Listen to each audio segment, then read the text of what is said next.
And welcome to Nightmare Nation, the paranormal podcast where we talk about haunted places around the world. And scary things. And the ghosts of said haunted places. And demons that possess people. Especially demons. Yes. Sometimes UFOs. Sometimes satanic rituals. Yep. Yep. If it's scary, we'd like to talk about it. And we will give you all of the information that we find on the Google. On the Google. And usually the Wikipedia. And ghost shows. Yeah. Usually ghost hunters and ghost adventures. Yep. Because those are two main ones that we like. Sometimes we spend an inordinate amount of time talking about scary movies. Because that's our favorite. Because we love them. They're so good. They're so good. Mm-hmm. I watched The Grudge last night, but the new one from 2020. Oh, how is it? It's so dumb. Oh, that's so upsetting. You have to kind of expect it at this point. Right. It's like a remake of a Japanese movie from so long ago. And it was mostly just confusing because they had 3 separate timelines, but all 3 timelines were only a year apart from each other. Oh, that's stupid. And some of the characters existed in, like, all 3 of the timelines. So I'm like, where are we? Who are we looking at? Is this person dead yet or not? Like, who is anyone's name? I don't even know who these characters are. And Anders and I are literally, like, looking it up on Google as we're watching it. Like, wait, where are we now? Like, what year is it? I'm so confused. It was just... There was a few moments that get you with, like, the jump scares, but it was not all that good. I love the first one. I have it on DVD. I know you do. I haven't watched it in a very long time. I remember watching The Grudge in high school. Yeah. Maybe middle school. Mm-hmm. I don't know if it was that early on or not. I remember... But it was like, I'm pretty sure I bought it at Hollywood Video. Oh, man, that's a deep cut. The one by Burger King? Yeah. Oh, shit. I never went there. We were a Blockbuster family.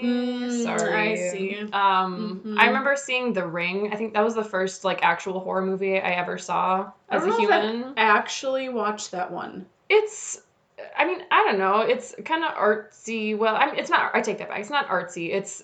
I wouldn't call it, like, super scary. It was really scary to me when I saw it for the first time in 4th grade. Right.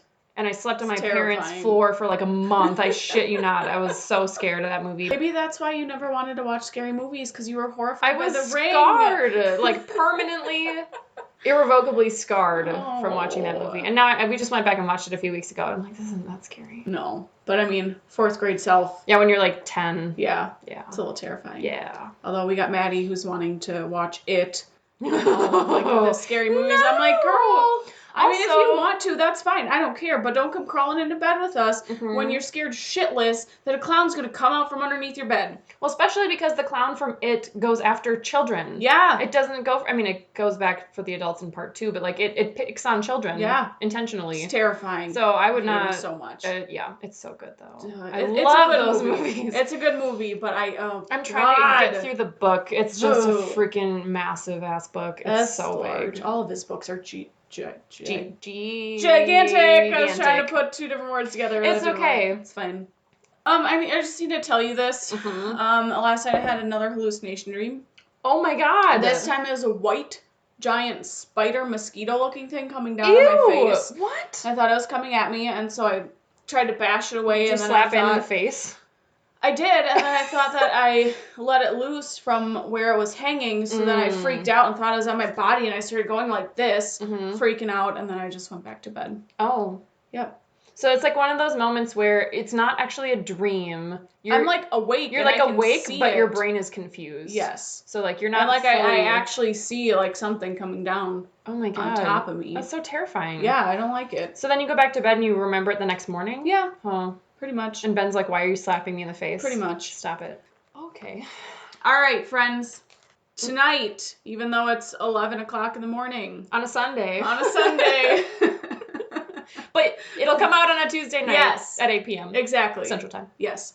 So tonight, we are taking you to the Exorcist house in St. Louis, Missouri. And this one is so weird because there's a lot of locations involved. So many locations, and it's so confusing and so many controversies that I just don't know what's true and what's fake. Yeah, I feel like anytime it's sort of... We're not talking about things like actually rooted in history. We're talking about a lot of like paranormal things that some people don't even like think is real. So I get the record keeping is shoddy. And also everyone who was involved in this case was pretty tight-lipped about it. they didn't really like go back, like the priests who participated in the exorcism pretty much like declined to comment and kept it pretty secret. So that doesn't help either. But like there's literally like 14 different locations listed as to where these things happened, and what year is like unknown, and exactly what happened where and what happened at all. It's and like who's doing what, and every article says something different. So it's like especially take everything with a grain of salt. Yes, yes, very much so. Yeah. Have you seen The Exorcist? Yes. Okay. I think I've seen both of them. I watched the old one. Both of them? There's a new one. Is it a remake or a sequel? I think it's a remake. Oh.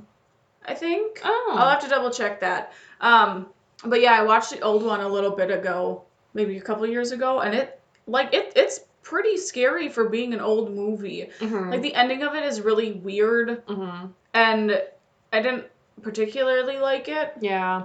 I have a hard time with old horror movies that, like, people on, like, IMDb or whatever will be like, yeah, this movie stands the test of time and truly scary even today, and, like, go back and watch it and, like, this is dumb. Not scary by today's standards. No, not at all. But at the time, it was pretty much a sensation. Mm-hmm. And I know, like, even if it's not necessarily, like, things that genuinely scare you, there's definitely some disturbing moments. Oh, gosh, yeah. Yeah. Yeah. Yeah, so that's a good segue because I wrote down that, like, there was a number of people who, like, saw the movie and ended up, like, passing out in the theater and all this, like, super over-the-top reactions. Seriously? And people left this movie, like, it was such a craze because it was, like, the first thing in that genre, like, at the time where movies were on the big screen. And people, there were actual reports of people going home and deciding that they were going to do their at-home exorcisms on, quote, possessed people. And some of them died. Because people, like, just got it in their heads that, like, oh my gosh, what if my cousin's possessed or something? And then they decide to do their own exorcism. Well, what kind of exorcism are they doing to kill the... Do you going to talk about that? No, I don't have any detail. Oh. Like, are you just, like, stabbing the demons out of them? I don't know. Or, I mean, I could see where if maybe you had them, like, restrained for several days without, like, food and water, they eventually die. Possibly. But, like, calm down, people. It's a movie. It's not... I can't say that it's not real. It is real, but... Don't do DIY exorcisms. Please don't. You know when they say, like, don't try this at home? This qualifies. Don't do it. Especially don't try your own at-home exorcism. Please, if you think that you have a demon possessing you, please go to a priest or a demonologist or someone who specializes in extracting said entities, because they know what they're doing and they know the proper ways to do it. Yes. So just do In fact, that. They have to be certified to do it. Yes, they do. I was going to say, call up my favorite people, Ed and Lorraine Warren, but then they're both dead. Yep. So, too late. You missed it. Yeah, you did. Way to go. Gosh. But yeah, so the movie that all the hype was all about is actually based on a book, which I didn't realize. So it's based on a book with the same name, The Exorcist. And the book is loosely based on a story about a family and the house in Missouri. So it's like a book that's based on a story, and then the movie's based on the book. So you've got a couple different layers of, details changing. So it's not like the movie is an accurate representation of what actually happened. But doesn't the book have, like, excerpts? Excerpts? Excerpts. Whatever that word is. Yep, you got it. From, like, the actual exorcism of, like, what the priests saw and what they experienced. That's possible. I'm not sure. I remember seeing something like that. I'm not totally sure, but isn't the book about Linda, like, isn't the book about a girl? I know the movie is. Linda Blair is the girl, and she's 12. I don't know. You'll figure it out. Again, not really clear. Details, unsure for this story. Wow, I think so many questions. Okay, so the story, and this is, like, I think in general experts can kind of agree that the origin of this story is not in St. Louis, Missouri, where the famous Exorcist house is, but it starts in Maryland, actually. So the main character of the story was the one who was possessed and was exorcised. They gave him the name Roland Doe, which is not his real name.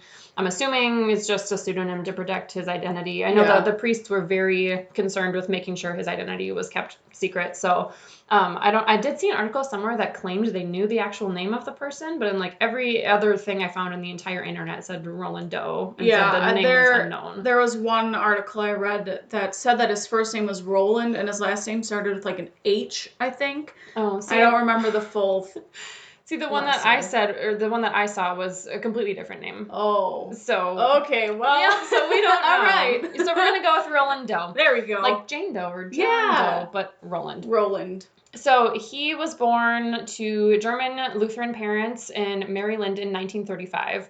So again, this is all before they moved to St. Louis. So they were living in Maryland, and he was reportedly an only child who spent a lot of time with his Aunt Harriet, who considered herself a spiritualist. So. Oh, Harriet, you spiritualist. Yes. So. I want to be a spiritualist. I can only assume it was kind of reported that he spent a lot of time with her because he was an only child, and I don't know if his parents were just busy or didn't care about him or what, but he basically hung out with her all the time. Yep. And I'm assuming she kind of introduced him to the whole idea of like contacting the other world. And well, there were some articles I read too that they both used Ouija boards. Yes, they did. Yep. Or at least he did. I don't know if she did. I didn't see that. Oh, there were some articles I saw that they use Ouija boards together, so then that's why he knew how to use.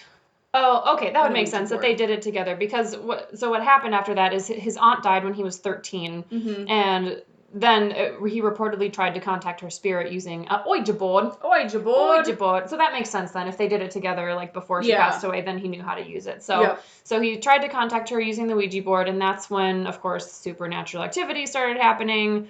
So again, this is in their home in Maryland, not St. Louis. So this included squeaking sounds, marching feet sounds, other unexplained noises, just general creaks and cracks. Creaks and cracks? Creaks and cracks. Something like that.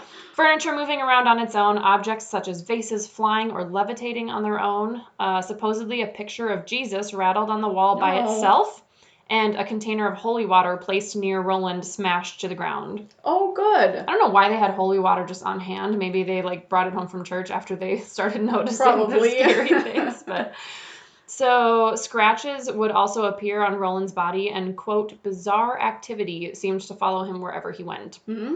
And by the time the Exorcist stuff started coming into play and they started considering an exorcism, 9 priests and 39 other witnesses signed church documents detailing the supernatural events. Holy shit. A lot of people. That's so many people. This reminds me of, the Enfield haunting? That had so much controversy. And, they had over, it was 30 witnesses.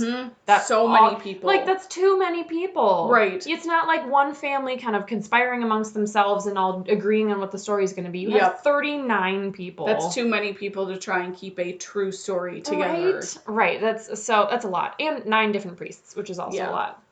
So the family obviously is distraught. I couldn't find the name of his parents either. I'm assuming their identities were also just kept hidden. So I'm assuming, just when they say the family, I'm assuming it means his parents. So they then turned to Reverend Luther Miles Schultz, who had Roland examined by both doctors and psychiatrists, neither of whom could find anything wrong, anything that could explain the stuff that they were experiencing in the house. So after this, Reverend Schultz decided to have Roland stay in his house overnight so he could kind of observe and figure out what was going on. And Schultz reported that during the night he heard vibrating sounds from Roland's bed, scratching sounds on the wall, and a heavy armchair that Roland had sat in tipped over on its own. And then this one...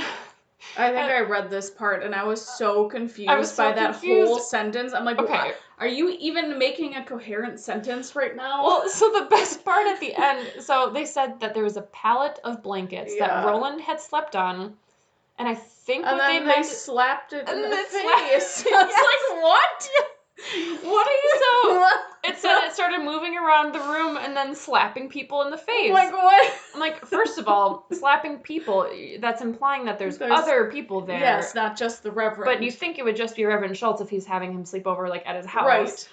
And how does a pallet of blankets slap you in the face? And why do you have a pallet of blankets? I don't know. Why aren't they in a basket? Right, do you just have them saran wrapped together on a pallet board? What are you? What? Just move around as one blanket unit. It just doesn't make any sense. I don't know. And why didn't they have him sleep in the bed? He wasn't sleeping in the bed. No. He was on the floor and sleeping on pallets of blankets.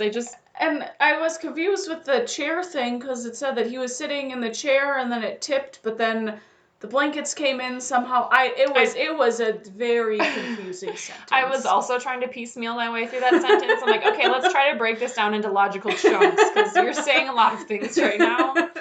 I don't know what you mean. And I'm just laughing really hard at the image of just a cohesive pallet of blankets, leaping up off the ground to like bitch slap you in the face. Like that would like knock you over. That's like a freaking cartoon. I know, it's silly. So after the eventful sleepover, Schultz concluded that there was definitely evil at work in Roland and then requested the Lutheran rite of exorcism. So they ultimately ended up doing Catholic exorcisms as well, but they started with a Lutheran one, which I didn't realize that those were like separate things. Right, I thought that all exorcisms were pretty similar. I don't know. Mm-hmm. I mean, I don't know much about different religions. Mm-hmm. I'm just going to say that now. Yep. So I don't know really what would be a difference between a Lutheran and Catholic. I have no idea. Like, I didn't even know that there were like multiple versions of an exorcism. Yeah. I guess it makes sense with all the different branches of Christianity, but it's just something I'd never like thought about, so I don't really know what that means. Interesting. Yeah. So they started performing the exorcisms, and during one of them, Roland was kind of like tied down and restrained. And he ended up breaking free from the restraints and broke a bed spring, basically ripped a bed spring out of the mattress that he had been tied down to, and attacked the Catholic priest who was performing the exorcism, who ended up needing stitches. So, oh, shit. Kind of so violent. Yeah. A failed attempt. Yep. That one didn't go well. So after this point, there had been multiple exorcisms. Again, don't know how many. Yeah. There was no consistent number. No, there's just multiple of them everywhere. And like in the house, I'm assuming? In Maryland? Well, I think when it started off, they did one in Maryland, because I have, so it was Father E. Albert Hughes. It was called in to perform an exorcism. I think this was in Maryland, but he stopped the rite when, that's that one. Yeah. Then who did you say was... I didn't. I just said a Catholic priest. Oh, gotcha. Yeah. Okay. Never mind. I wasn't sure, because then in the articles, and again, I'm trying to piece this across like 8 different articles that I read. What I understand is then it was after this particular one that the family decided to move to St. Louis. And at this point, Roland is 14, I think. So it's like a year after this started happening. Because, I think they had one in Maryland, because then what happened after that is, I don't know if you have this written down, but... a few days later after the first exorcism, Roland had red scratches that appeared on his body, and one of the scratches formed into the words Louis. Mm-hmm. And so the family took that as a sign that they need to move to St. Louis to get more help for him. Okay. Because what's happening right now in Maryland isn't working. Okay. So they took that as a sign for them to move down there to have more exorcisms performed. And I think there was one article I read where he was in a college, I think. St. Louis University? Yeah. Something like that? Something like that, where there were a couple exorcisms done, and then there were exorcisms done actually in the house in St. Louis. Yeah, so I was not totally clear either, and like the reports say that like over 30 exorcisms happened in the course of several weeks after they moved to St. Louis. So like exactly when and where and how many, I'm not totally clear. Yeah. So, no, that's interesting. I remember you saying that he had the scratches forming Louis, but I didn't read that anywhere. So that would make sense then, because I was like, that's so random. They're just like, let's just move to St. Louis. Right, like, okay, what? Sure, let's do that. Okay, so now we're in St. Louis. Roland is 14. So the actual exorcism house that is famous and known today is located at 8435 Roanoke Drive in the neighborhood of Belle Noire, which is just outside of St. Louis. Mm-hmm. So not in town proper, but in the immediate suburbs. So there's a lot of articles that cite it as being home to the most famous exorcism in history, but the main exorcism, as I understand it, didn't happen in the house. It happened at a hospital. Oh. So I'll get there. So many very places. Confusing. But about the house itself. So I know there were some exorcisms in the house. I'm not sure how many though. Mm-hmm. So the house was built in 1942. It's actually like a pretty cute like brick home. It has like white shutters. That's super nice. It's super nice. It's like seems like it's in a nice neighborhood. Like nothing wrong with it or anything. And I think Roland's family is the first one to live in it. Either that or they moved in only a few years after it was built, because I think it was like sometime in the late 1940s when they moved in. Okay. So the family moves there. It isn't long before, all the supernatural stuff starts happening again in the new house. So I have written down on March 9th of 1949, Priests reported arriving at the house to find Roland's bed shaking uncontrollably. Seems to be a theme. Yep. He likes that vibrating bed. Probably get that checked out. Yeah, maybe. It sounds suspicious. So one of the priests started reading scriptures, and Roland began screaming out in pain, and scrapes and welts started forming on his skin. Again, consistent with what they saw in Maryland. Yeah. So it wasn't the house, it's definitely him. So for 2 weeks, the priests continued to try to exorcise Roland, the majority of the exorcisms having been performed by Father William Bodern, who passed away in 1983 and never fully disclosed what he knew of the case. So a lot of this knowledge died with a lot of the priests. They're all in like their 80s now, so they're kind of passing away and taking all the knowledge of this case with them. Right. It just kills me. Gosh. So... Okay, so again, this is where it varies wildly. So some say that exorcisms never occurred in the house at all. Yep. But occurred in the Alexian Brothers Hospital in South St. Louis, Missouri, which doesn't actually exist today. It got razed to the ground at some point. I don't know why. It got torn down. Oh. At least one of them occurred at Georgetown University Hospital, which is in D.C., and not, I mean, so that's what? Like, that so one to another me, location just randomly in the story. right. Like, so what? like, so I could see that, like, if they're in Maryland, like right, DC. if they went down to DC, then to yeah. go to St. Louis. So I don't know if that one happened, like, before they moved to St. Louis, and then they went to DC, and then they went to St. Louis, or what. And then there was something about, like, someone from St. Louis University or something like that who was being called to, like, work on the case. And so I don't know if there was an exorcism there, but someone from there was called into I don't know. Very confusing. So I don't know how all that fits into the timeline, but there's apparently, like, over 30 exorcisms that happened over the course of several weeks. Mm-hmm. And after the final one, Roland and his family apparently just kind of went back to their normal lives, and nothing else is really known after that. It just, like, finally worked. It's just done. After 30 tries, it's just like, oh, yep, we're good now. Done. And we're done. Because, I mean, I feel like with most exorcisms, obviously it takes a couple of them, but then you'll read stories where the demon leaves, but then either that same one comes back or they get attached with another one. Yeah. And, like, it's a reoccurring thing most of the time, I feel like. Yeah. I guess I'm glad it was successful. Right, like, right, exactly. You're one of the lucky few that actually gets to, like, move on and have a normal life. Exactly. And, like, no one really knows what ended up happening to Roland. If he's alive today, he'd be in his 80s. Oh, shit. So, I don't really know what happened to him.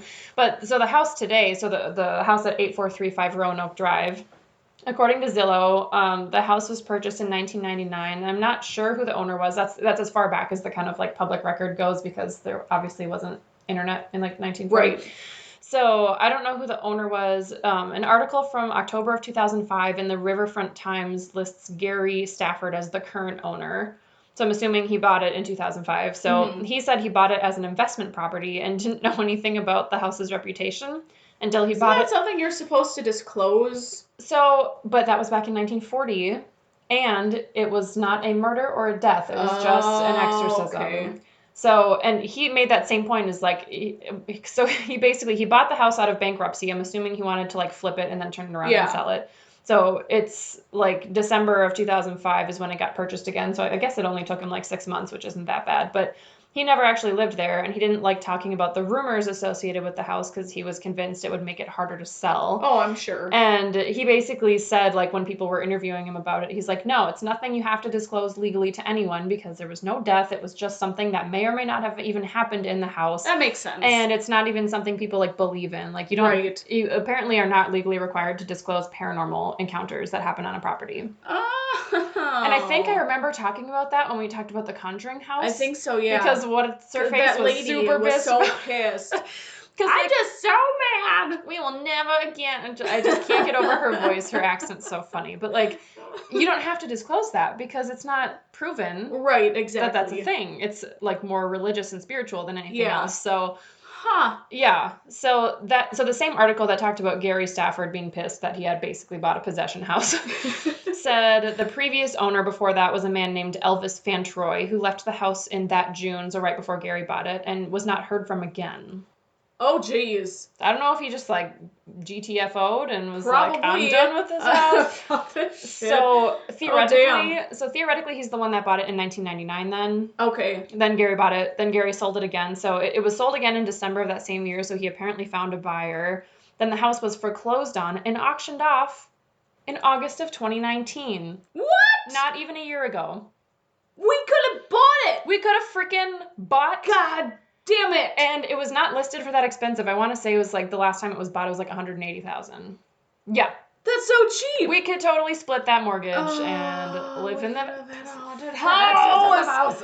Oh, we could have done like EVPs.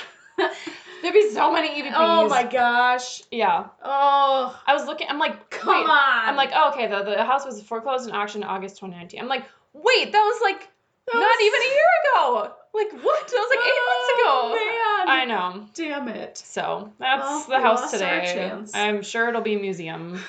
Just like every other famous haunted house in the world. If it sells. Mm-hmm. Yeah. And what did you sent me something about the house that they're letting you do like virtual the Conjuring house. Yes. Yeah. So I don't remember the day it is, but there's a website that you can go to where they're doing a live stream of the Conjuring house.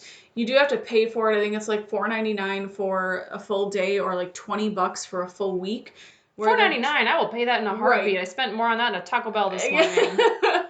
Yeah, so they're going to have a live stream of the Conjuring house. I don't know if there are going to be people there or what's going on, but here's the details, and we can post this link on the Facebook page too. So, taking place on The Dark Zone, a website dedicated to all things creepy and paranormal, there will be a free preview of the house on May 8th.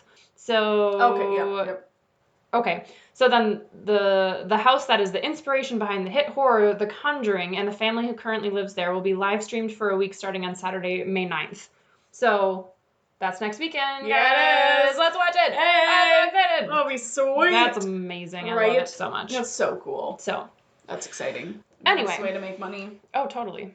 So, where to start? So yeah, a little bit like what Annie had talked about. So in the first house in Maryland is when the activity really started happening in the house and the family noticed it. They were hearing dripping, rapping, and scratching sounds without any knowledge of where the sounds were coming from. And then, like we had talked about, Roland and his aunt supposedly, maybe not, I don't know, used Ouija boards. Mm-hmm. And like you said, after she passed away, Roland decided to use the Ouija board to try and contact her. And that's when they thought that he opened up the portal to be possessed by the devil. Yeah, okay, so he was, like, when you're possessed, that's by a demon, not a ghost. Correct. So that would not have been his aunt trying to possess him, because she would be the ghost of a human being. Correct. And he was possessed by a demon. Yes. Okay. Typically possessions are by demons. Yes. Yep. I have a really good idea. Let's get a Ouija board and use it to contact them and ask them if they used a Ouija board together. But I want to know. You can do a Ouija board yourself. I will be nowhere near you or the Ouija board ever. Well, since the devil is my best friend now, he'll protect me. I mean, I suppose. He'll keep me safe. You have a contract with him. I do. It's still valid last time I checked. Don't use Ouija boards, people. Just don't do it. Unless you want to get possessed. Pretty much. So after he used the Ouija board to contact his aunt, that is when the intensity of the possession or haunting, whatever you want to call it, started. So they said that furniture started moving on its own, objects started levitating, scratches appeared on Roland's body, and all sorts of things just happened. Mm-hmm. So when they moved to St. Louis, this was one of the multiple stories of the exorcisms that happened. Mm-hmm. But there were two priests that helped with, they said, the second exorcism. So I'm assuming that this happened when they first got to St. Louis after the first one in Maryland, or were there multiple in Maryland? That's what I'm not sure. The way it was written made it sound like they tried some Lutheran ones, and then they switched to the Catholic one, and then the Catholic one is the one that went sour, where he cut open the priest with a bed spring, and then they moved. So the way it was written in the article I read, and I forgot to mention my sources. So the way it was written in the article that I read made it sound like there was maybe a few attempts that were made in Maryland, but again, I'm not sure. And so I forgot to say my sources are riverfronttimes.com, Zillow, frightfind.com, and maps.roadtrippers.com. Perfect.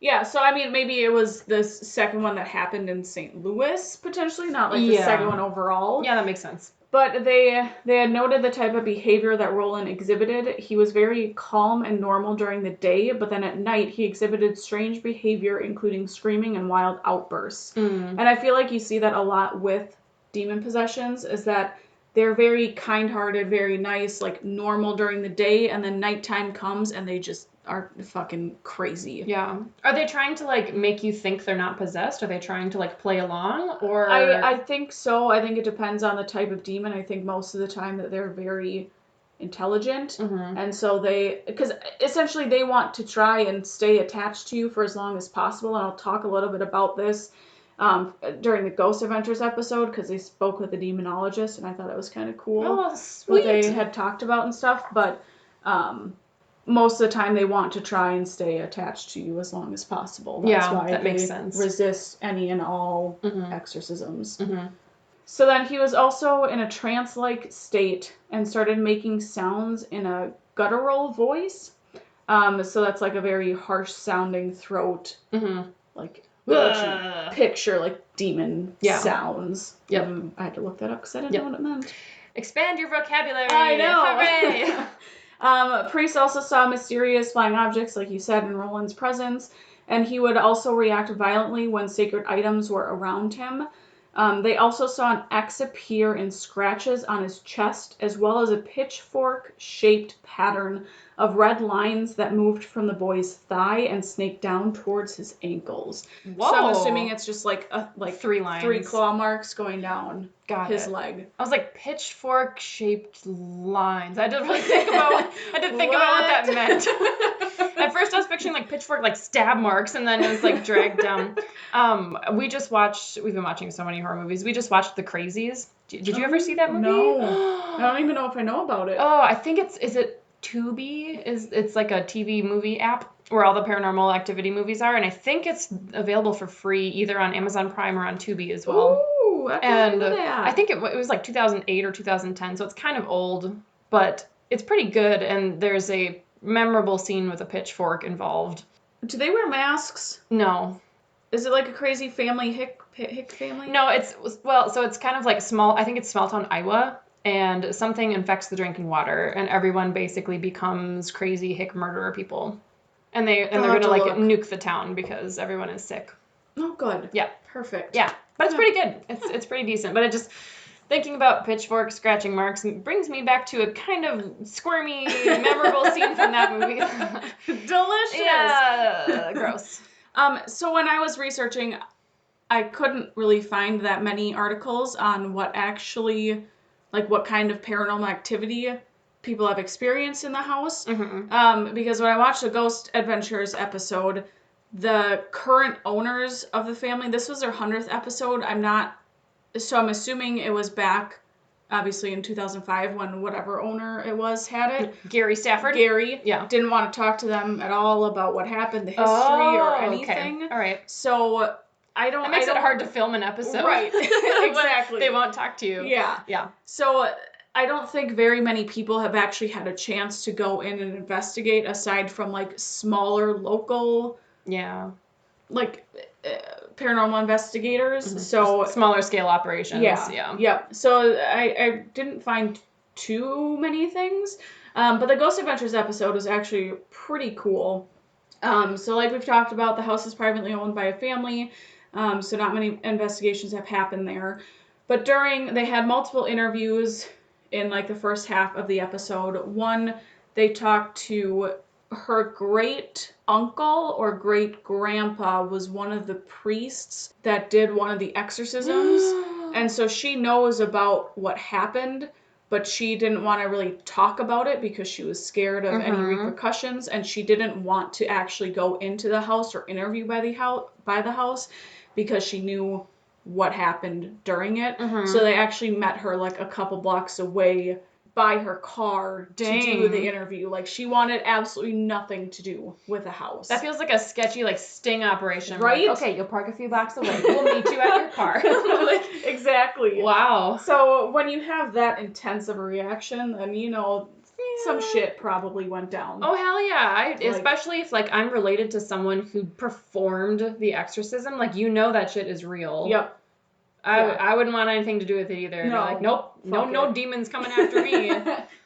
Back away. So then during one of their other interviews, it was a local paranormal investigator who actually did investigate the house, and he experienced an attack up in the upstairs bedroom, which is Roland's room, where the exorcisms were said to have taken place. So he said that when he was first in there, started investigating, he felt heat just like on his face, and then it went all the way up into his forehead and like just throughout his whole head. He just felt really hot. Ooh. And then had an overwhelming sensation of fear in the room. And then a couple minutes later, he became disoriented and noticed on the side of his neck that white blisters started to form, and it formed into a cross. Blisters? Yeah. Oh my god! Yep. And they have, in the episode, they have a picture of the actual... Are you kidding? No. Oh my god. It looked very painful. Yeah. And he collects Ouija boards, I guess. Stop. Yep. Dude. I know. And Dude.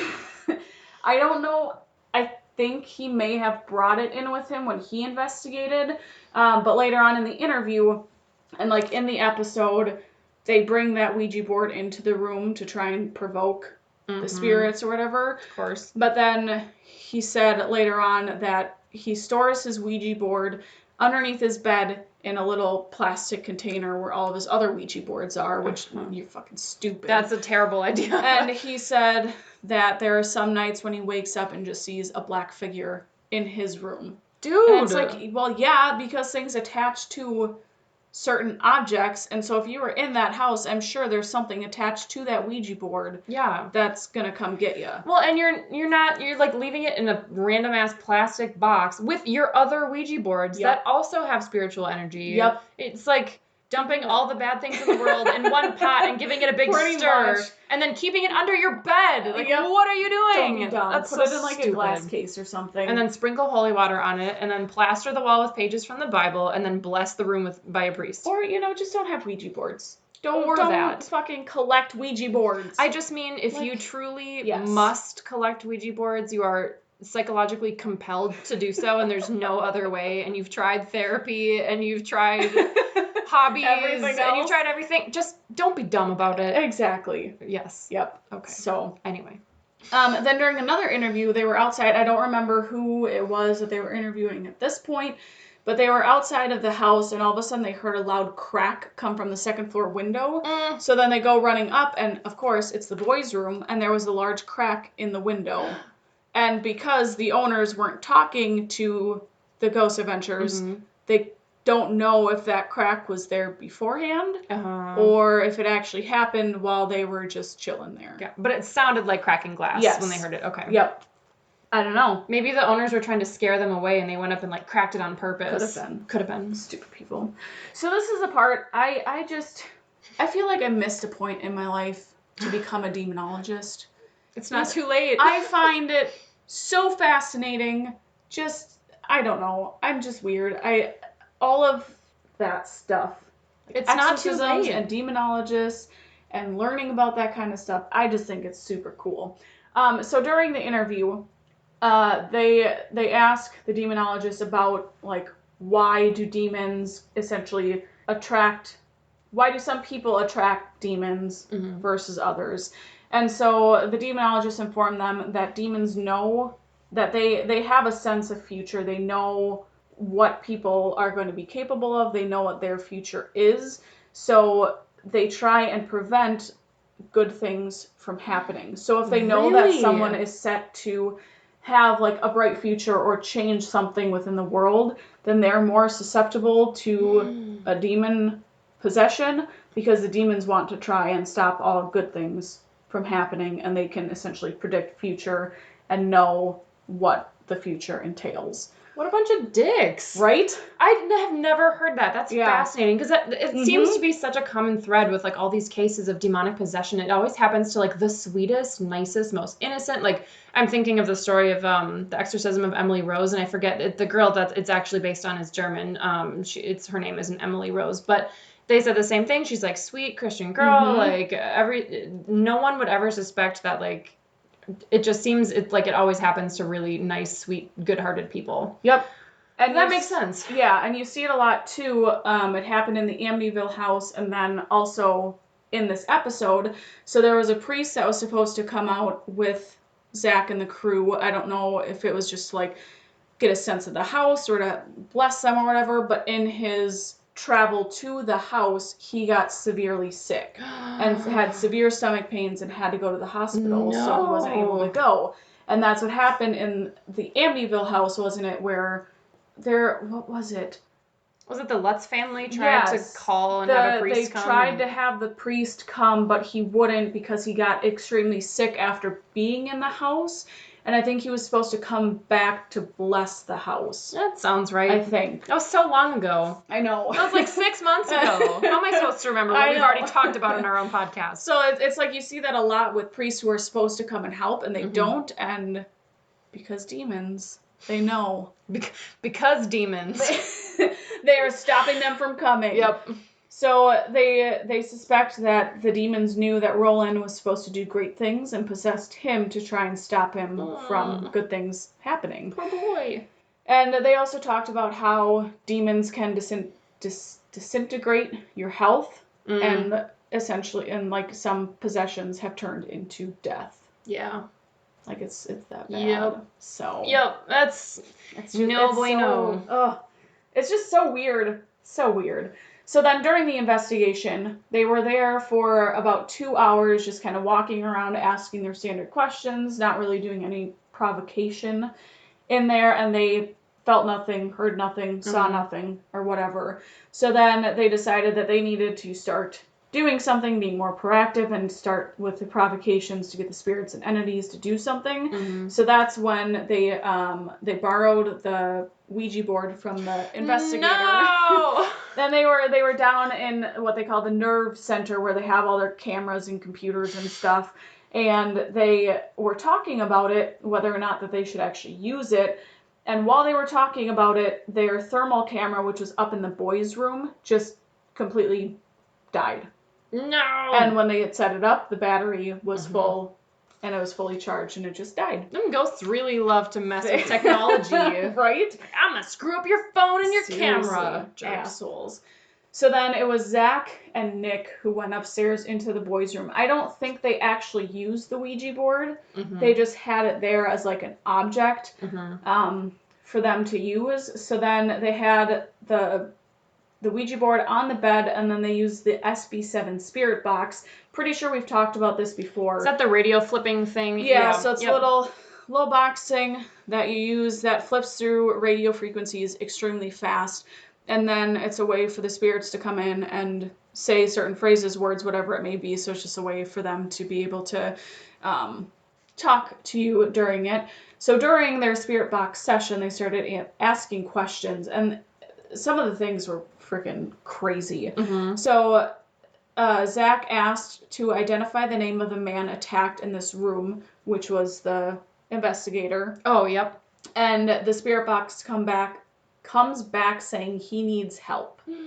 Well, that's not his name. That's not what we asked you now, right? Is it? But then later on in the episode, they played this back to the paranormal investigator, and that's when he informed them of the black mass that he sees from the Ouija board. And so they think that whoever this was that was coming through said that he needs help, like because he's still being haunted. Possessed or haunted, and that he needs to get rid of whatever it is. This makes me so uncomfortable. Ugh. Yeah, so creepy. And then they asked what happened in 1949, which was the date, I think, of one of the exorcisms. So 1949 was when the priests started their several week-long exorcism thing. Okay. Yeah, so it was, I want to say it was March. Did I say March 9th, 1949? Yep. And then the spirit box comes back and says Ouija board and trouble. Oh, and damn straight. And the trouble was in a very low demonic sound. Trouble. There were multiple demons coming through. Trouble with a capital T. Yep. And then this one, it still just gives me the chills whenever I hear it. I've watched this episode quite a few times. But they ask, what is your name? And it comes back saying Devil and Diablo. Both? Yes. What? But the two voices are completely different. Like the first one is like a devil, and the last one's Diablo. No! Like very like low and creepy. The devil has a twin brother. No! So it was weird. That's quite creepy. So then they bring in an electrical engineer named Bill. Okay. So Bill has a super fancy little contraption computer or something or another with a camera. So they use the Kinect camera, which is from the Xbox, that I think we've talked about this before, that when it sees a body, it makes you out into little dots and like you're like a little stick figure. Yep. In the Yeah, picture. they do that in Paranormal Activity 3, I want to say. It's because like basically it casts a net of like these little dots of light, and then when you move in front of it, the light like move. What? No, not that one. What? That's different. Oh. That one's different. Never mind. This one is actually using so the Xbox Kinect. Mm-hmm. That's what they use in the movie too, so maybe they just didn't represent it correctly. No, because I think the one that you're talking about is a lot of different lights on the background, and so when it actually moves in front, you see the dots moving. Yeah, okay. In the movie they say it's the Xbox, so they probably just didn't represent it correctly in the movie. I think so. Yeah, okay, never mind. Yeah, so this one, it actually outlines your full body and can tell who you are, you're a person, whatever. Yeah, okay. So it shows that, and then it also reads just like the environment, so barometric pressure, humidity, temperature, any like fluctuations within the environment. Pretty smart for a game console, right? That's pretty cool. So they use that, and so Nick and Zach were out of the room because this was after the spirit box, and then Aaron is the one who goes in and is standing behind the bed, and a couple times he's in there, he's provoking the spirits, and they see a change in the temperature and the humidity. Both of them move up when they're provoking it. And then as well as he felt a cold spot Aaron felt a cold spot right next to him. And then what was super weird is during his session, in the actual camera, his like stick figure body from the Kinect would flash in and out. And like he would completely disappear and then come back. Like either something was standing in front of him or there was some sort of disconnect with it. And he was getting briefly sucked into the astral plane. You never know. You never know. I don't know. Yep. So that was kind of weird.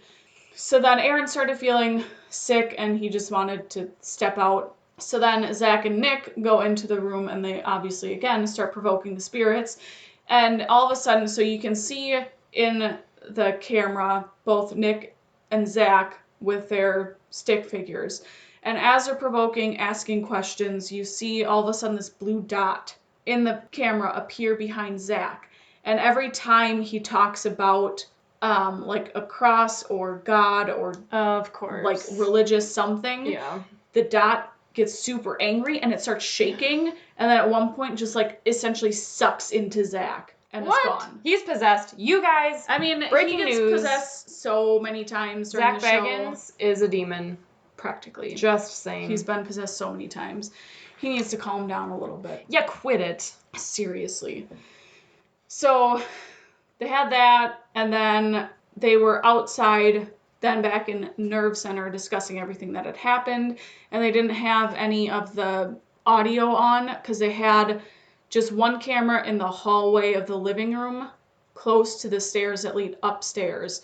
And that was the only thing recording like actual audio. And they played it back and they heard a big bang come up from upstairs.